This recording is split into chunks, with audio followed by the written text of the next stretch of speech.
लक्ष्य में, तो उसको हम कंप्लीट करेंगे और आपको कोशिश करेंगे कि अच्छा से अच्छा यहाँ पे एक सीख के जाओ मोटिवेट के रूप में जितने भी अतिथिगण होंगे, और आपसे उम्मीद करेंगे उन सभी अतिथिगणों का सम्मान और सत्कार करेंगे।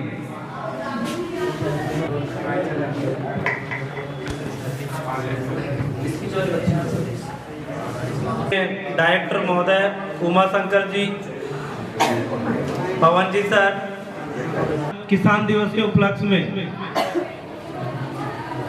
हमारे जो अपना खुद का संस्थान है US tower agriculture foundation classes, जिसके प्रांगण में अपन एकत्रित हुए हैं, तो सबको विदित है, वो आपने पढ़ा भी है एग्रीकल्चर के अंदर, किसानों के मसीहा किसको कहा जाता है? चौधरी चरण सिंह जी को। ठीक है, यहाँ से पढ़कर गई हुई भाई, वैसे ही आप भी इस विद्यालय परिवार से, संस्था से अच्छी पढ़ाई लेकर के, अच्छे संस्कार लेकर के, अच्छे विचार लेकर के जाए। इस संस्था में ही नहीं अपितु पूरे हिंदुस्तान में हम आज के दिन ही राष्ट्रीय किसान दिवस क्यों मनाते आ रहे हैं? हमारे जो किसान नेता रहे हैं चौधरी चरण सिंह जी, उनके उपलक्ष्य के दिन ही क्यों मनाते आ रहे हैं, उनका क्या योगदान रहा, उसके बारे में कुछ दो लाइनें आपको बताऊंगा। कृपया करके यहाँ मेरे शब्दों को ध्यानपूर्वक सुने। जैसा कि आपको ज्ञात है, हमारे पूर्व प्रधानमंत्री रह चुके हैं चौधरी चरण सिंह जी। इनका कमी कार्यकाल रहा था, इन्होंने 1 साल तक प्रधानमंत्री का पदभार संभाला। इनका जन्म सन 23 दिसंबर 1902 को उत्तर प्रदेश के नूरपुर गांव में हुआ था। इन्होंने किसानों के लिए अनेक आंदोलन चलाए एवं उनमें इन्होंने अहम भूमिका निभाई, जिससे किसानों को ज़्यादा से ज़्यादा अपना जो कानूनी वर्ग है उनका पता लग सके, फसल के बारे में इनका अहम योगदान रहा। उसके बाद सन 2001 के दिन समिति गठित की गई थी, उसमें 23 दिसंबर 2001 को ये कहा गया था कि 23 दिसंबर को ही हम किसान दिवस आ रहे हैं। किसान इनका एक लेखक इन्होंने एक बात कही थी कि जब से मीडिया मेरी प्रशंसा करे तो आप समझ लेना मैं बिक चुका हूँ। किसानों, जब से मीडिया मेरी प्रतीक्षा करें, जब से आप समझ लेना मैं बिक चुका हूँ, और जब तक तुम मेरे साथ हो तब तक मैं तुम्हारे साथ हूँ, जब तक मैं तुम्हारे साथ हूँ, क्योंकि ये किसानों के प्रति अहम भूमिका निभाने वाले प्रथम प्रधानमंत्री थे जिन्होंने, और ये उत्तर प्रदेश के सीएम भी रह चुके हैं।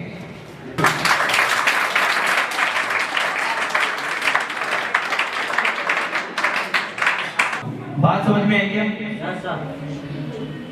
और शायद आप देखोगे आज की यूट्यूब चैनल उठा के, तो उसके अंदर कहीं ना कहीं वो सुर्खियों में चल रहे होंगे। आज किसान की हालत जो है बद से बदतर होती जा रही है। शायद आपको पता होगा 753 लोग जो मारे गए, कानून भी लाया था, आपको पता हो तो, उसको रद्द कराने के चक्कर में, और अंत में उस कानून बिल को वापस लेना पड़ा। ठीक है, लेकिन उनके ये भाव थे,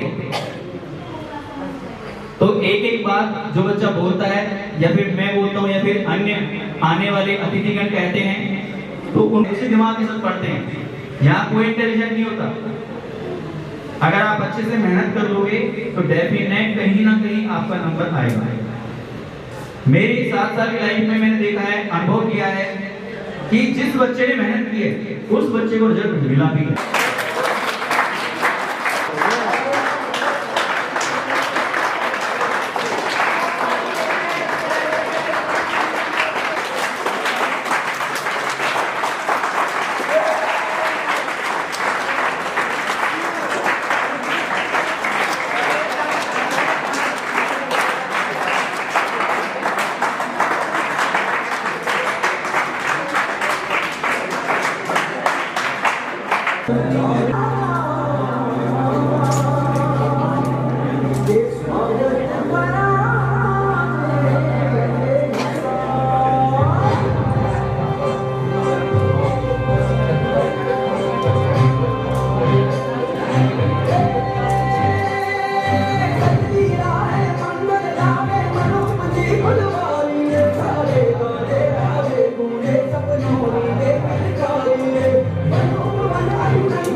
आयो रे शुभ दिन आयो।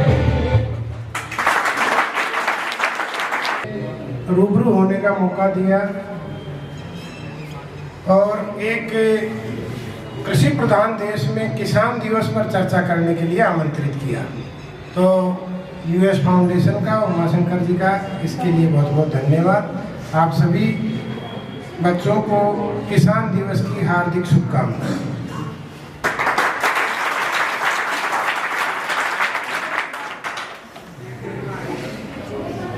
ये कन्याकुमारी तक सभी जगह आयोजन किए जा रहे हैं। सुबह से मैं चौथी जगह पे हूँ आज यहाँ पे। लाल सोट भी गए, लाल सोट से सीधे यहाँ भी आ रहे हैं। तो क्या है ये और क्यों पूर्व प्रधानमंत्री की याद में ये मनाया जाता है? क्योंकि उन्होंने खेती बाड़ी के लिए, किसानों की भलाई के लिए, कृषि क्षेत्र में भलाई के लिए कुछ ना कुछ काम किया होगा। उसी की याद में भारत सरकार ने उनकी जन्म जयंती के अवसर पर, जन्म तारीख के अवसर पर 23 दिसंबर को हर वर्ष किसान दिवस के रूप में आयोजित करने का निर्णय लिया। हमारे जो पूर्व प्रधानमंत्री थे, तो सन 1902 में यूपी के मेरठ जिले में नूरपुर गांव में हुआ था। वहाँ से वेल एजुकेटेड थे। 2 बार उत्तर प्रदेश के मुख्यमंत्री का कार्यभार उनको मिला और 1977 में 78 में उनको देश के प्रधानमंत्री पद पर भी कार्य करने का अवसर मिला। देश के प्रधानमंत्री रहे वो। शुरू से ही किसानों के प्रति वो चिंतित रहते थे, किसानों की दशा और दिशा सही हो, किसानों की माली हालत अच्छी हो, इसके लिए वो शुरू से ही काफ़ी चिंतित भी थे। सरकारों पर भी दबाव बना के काफ़ी काम किया और जब वो खुद सरकार में आए तो उनके 2-3 काम ऐसे हैं जो आगे तक याद किए जाएंगे। उनमें आप पढ़ोगे भी, इकोनॉमिक्स में पढ़ोगे, अगर बीएससी करेंगे तो उसमें पूरी वो भी आएगी कि पहले खेतीबाड़ी से जुड़े काफी सारे कानून ऐसे थे जिसमें खेती करने वाले को बड़ी समस्या आती थी। खेती का मालिकाना हक किसी और के पास होता था, खेती का कार्य कोई दूसरा करता था। ये पीड़ा उन्होंने गाँव में किसान परिवार में जन्मे होने के कारण वो अच्छी तरह परिचित थे और उन्होंने एक्ट बनाया, एक कानून बनाया, उस पर किताब भी लिखी। पीढ़ी दर पीढ़ी एक बाप के 3 बेटे हैं, 5 बेटे हैं, फिर उनके भी 3-3, 4-4 हो गए। इसी तरह जमीन कई टुकड़ों में बट गई। अब मान लो मैं मेरा उदाहरण दूं, मेरे पास 5 बीघा जमीन है, आधी बीघा एक जगह है, 1.5 बीघा दूसरी जगह है, 1.25 बीघा तीसरी जगह है, 1 बीघा चौथी जगह है।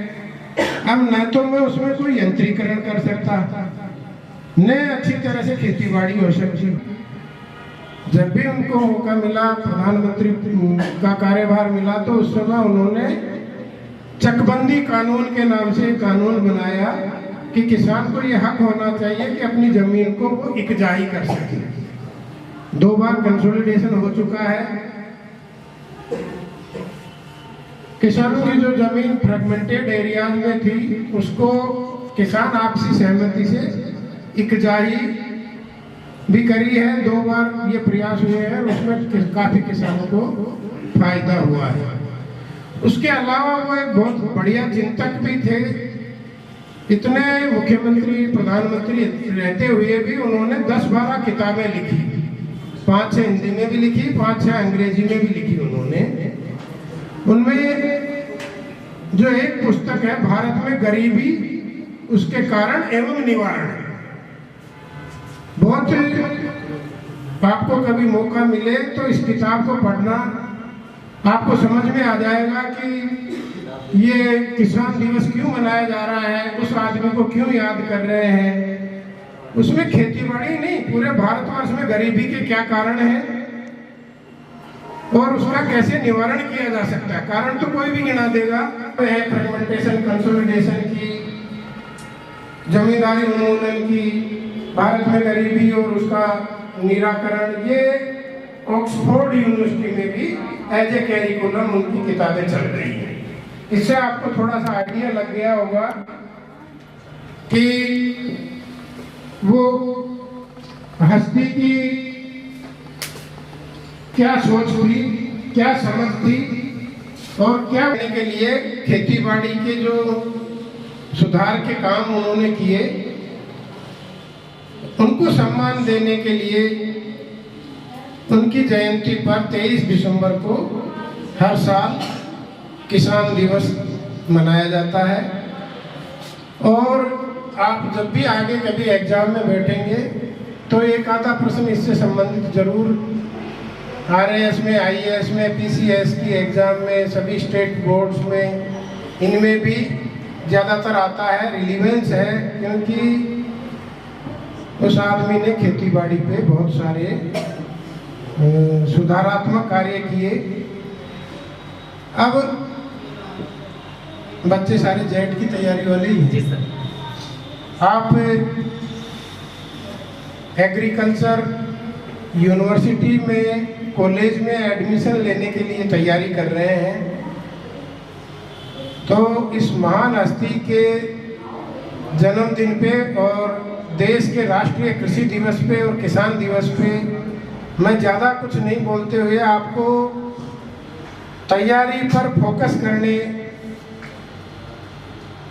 का एक मंत्र देता हूँ। मान लो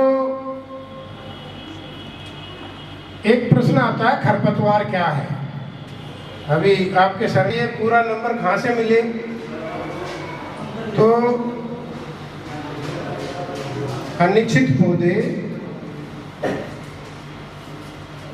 जो अनचाही जगह पे, अनचाहे समय पे उग जाते हैं और अपने फसली पौधों से प्रकाश के लिए, पोषक तत्वों के लिए, नमी के लिए और स्थान के लिए प्रतियोगिता करते हैं। फसली पौधों के उपज को कम करते हैं, उपज की गुणवत्ता को कम करते हैं। ऐसे पौधों को खरपतवार कहते हैं। तो ये 3-4 चीजें और आ गई तो आपको 2 नंबर का है, तो 2 नंबर जब मिलेंगे आपको। तो एक क्या इंटरक्रॉपिंग क्या है, मिक्स क्रॉपिंग क्या है, बहुत सारे उदाहरण हैं। कभी टाइम मिलेगा तो अपन क्लास में डिस्कस करेगा, अलग भी पढ़ना पड़ेगा। जिस तरह से चरण सिंह जी ने, नहीं तो और बहुत सारे प्रधानमंत्री हुए, उनसे ज्ञानी नहीं है कि कोई बहुत, पर उन्हीं की किताब आज ऑक्सफोर्ड में बहुत सारी 5-7 यूनिवर्सिटीज में भी चलती है, अपने भारत के अलावा भारत से बाहर भी चलती है। क्यों चलती है? क्योंकि उनकी सोच जमीन से जुड़ी हुई थी, वो अलग तरीके से सोचते थे, उनके दिल में दर्द था, किसानों की भलाई के लिए कुछ करना चाहते थे। तो इसी तरह आप भी अगर कुछ लीक से हटके सोचेंगे किसी भी टॉपिक पे जो किताब में लिखा हुआ है, उसके साथ साथ में आप अपने मन से चिंतन मनन करके जो लिखेंगे, उसका एग्जामिनर पे बहुत फर्क पड़ता है और आपका जो मार्क्स लाने का पैटर्न है वो बदल जाएगा। अगर आप उसको, जरूरी नहीं है कभी भी एग्जामिनर ये नहीं है कि जो वर्ड टू वर्ड उसमें लिखा हुआ है वो का वो आप लिखो, उसको पढ़ो, उसको गुणो, उसमें आप अपनी तरफ से कुछ लगा के लिखोगे तो उससे आपका स्कोरिंग है वो बढ़ेगा। और बाकी अब इस मौके पे मैं सभी जो देश का भविष्य है, कृषि का भविष्य मैं सामने देख रहा हूँ। आप सब आगे पढ़ लिख करके अच्छे वैज्ञानिक बने, अच्छे खेती बाड़ी के कार्यकर्ता बने, अच्छे अधिकारी बने और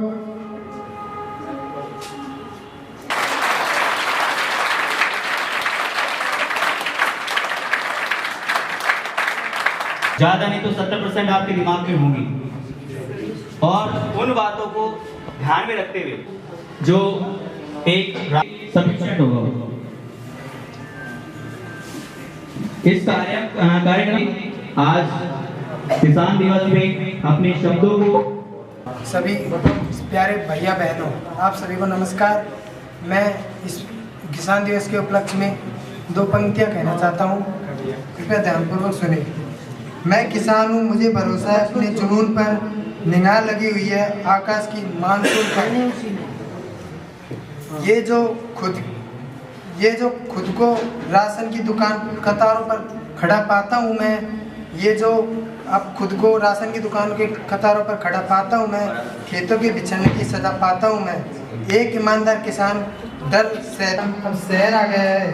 किसान खुल के हंस तो रहा है, फकीर होते हुए नेता मुस्कुरा भी नहीं पाते अमीर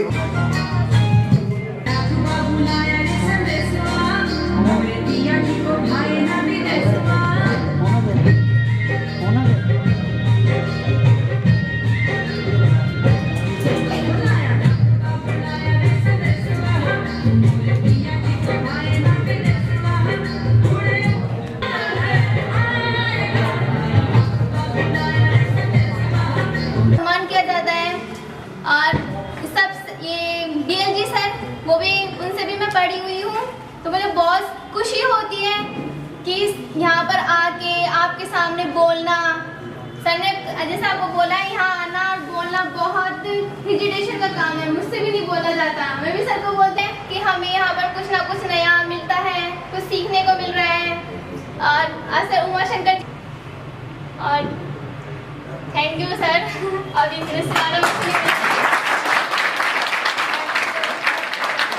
है वहाँ पर नेचुरल फार्मिंग आप पढ़ते होंगे, यहाँ पे ये सर पढ़ाते होंगे। वहाँ पे नेचुरल फार्मिंग का प्लॉट है, ऑर्गेनिक फार्मिंग का प्लॉट है, एग्रो फॉरेस्ट्री का प्लॉट है, गेहूं की सीड। छोटे प्यारा भैया बहनों को मैं किसान दिवस के उपलक्ष्य में कुछ बोलना चाहती हूँ। यदि मुझसे कोई गलती हो तो माफ़ करना।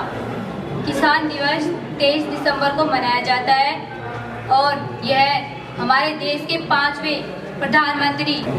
मैं किसान दिवस के उपलक्ष्य में कुछ कविता बोलना चाहती हूँ। यदि मुझसे कोई गलती हो तो मुझे गरीब उज्जवल भविष्य उनके करीब, उज्जवल भविष्य उनके करीब। हिंदी बोले तो हिंदुस्तान है, हिंदी बोले तो हिंदुस्तान है, और कृषि बोले तो किसान है, और कृषि बोले तो किसान है। किसान का करना सीखो मान, किसान का करना सीखो मान, यही है उनका असली सम्मान, यही है उनका असली सम्मान।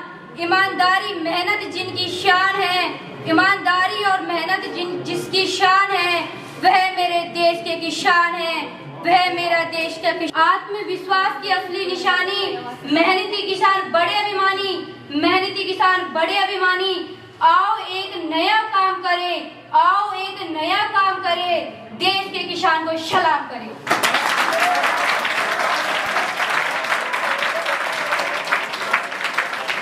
और मेरे प्यारे बहन भाइयों और मेरे समस्त गुरुजनों को मैं दिल से प्रणाम करती हूँ।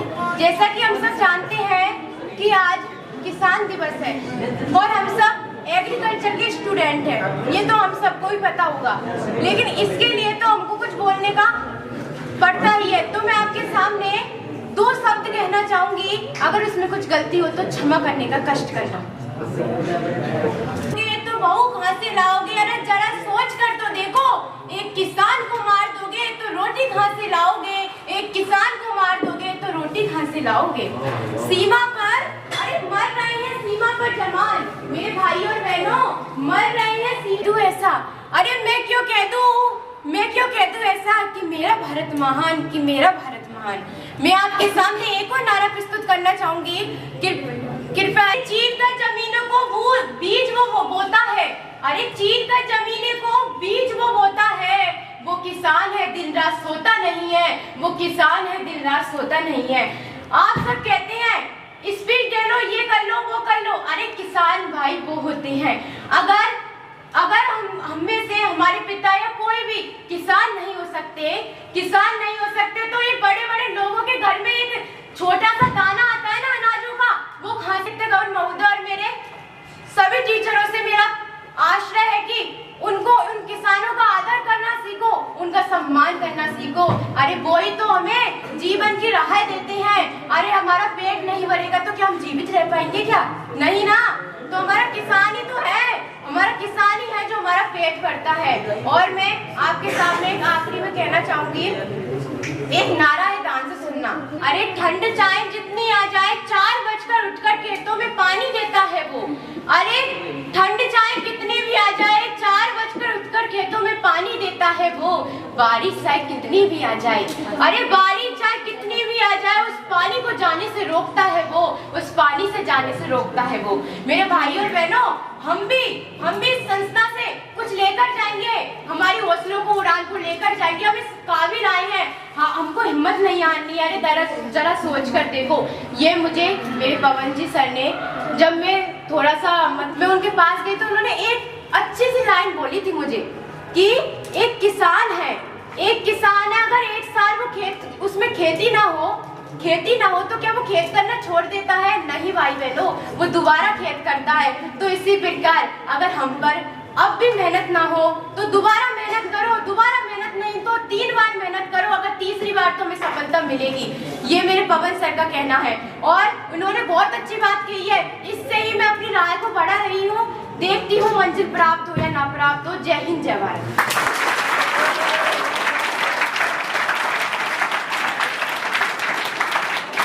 डेफिनेट आपके पास बच्चे आएंगे क्योंकि शिक्षा बहुत ताकतवर है। हमने 2 बच्चों पे मेहनत की और 2 बच्चों में दिल्ली क्योंकि उस टाइम पे सर कट ऑफ बहुत ज्यादा मेंशन होती थी। इसके बाद जैसे ही हम 2018 में आए, 15-20 बच्चे थे, उनको पढ़ाया, वापस हम 15-20 पे आ गए। फिर हमको एक बार जूझना पड़ा क्योंकि जब किसान परिवार के पास आपके सारे, मुझे जहाँ तक नॉलेज है कि जो बच्चे आप यहाँ से 10% बच्चे जो कोई गवर्नमेंट सर्वेंट या फिर अच्छे फैमिली से बिलोंग करते होंगे, सब बाकी किसान से हैं, परिवार से हैं। तो जब आपके पास ही पैसा नहीं होगा तो हमको कहाँ से देंगे?